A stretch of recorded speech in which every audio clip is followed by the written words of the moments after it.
Nedir bu? Vegan baklava. Benim dükkanımda, benim hayatımda, benim fırınımda. Dur be dur. Ne oluyor dur bak. Odur laktoz toleransı olmayanlar için. Gluten yemeyenler için. Odur yulaf meraklıları için. Odur kaos için, gastronomiyanın batışı için. Abi putersız baklavadır aynı muzikasız dügül gibi be. Yürü bu tarafı. Git dayıteye. Veganska baklava, man fun, brom инклюзив, веркане кондице кен вете. Што е сега? Го храбруваш него демек, а? Што е следно, кажи? Локум со авокадо? Тулумба без шербет? Што ви е на вас, бе, луѓе? Племињата се менуваат, чичко Насер. Луѓето се менуваат.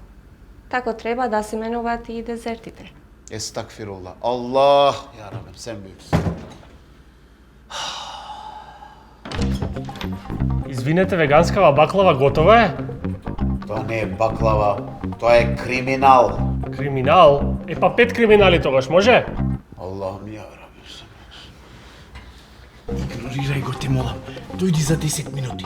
Ја вкусиш револуцијата. Ај револуција значи имате. Може тогаш 5 криминали и 5 револуции? А сакаш 5 шлаканици? Сакаш? Секако ако се без путер. Јок путер, гит. Извинете молам. Врати се за неколку минути. Не е добар, јадеше многу баклава. Ке ја прошатам нештарчија, фала.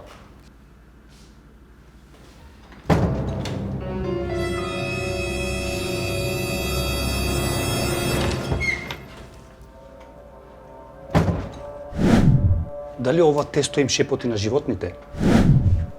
И на база на ОВС. Одржливо, сочувствително кон пучи.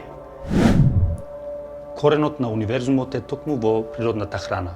Само таму може да се просветлиме.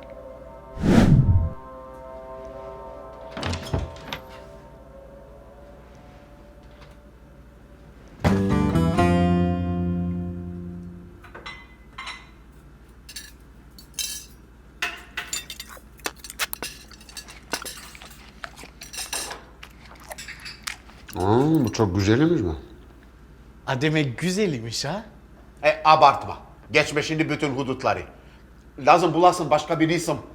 Baklavadır büyük bir şey. Bunun adını koy desert sotrici. Или баклава 2.0.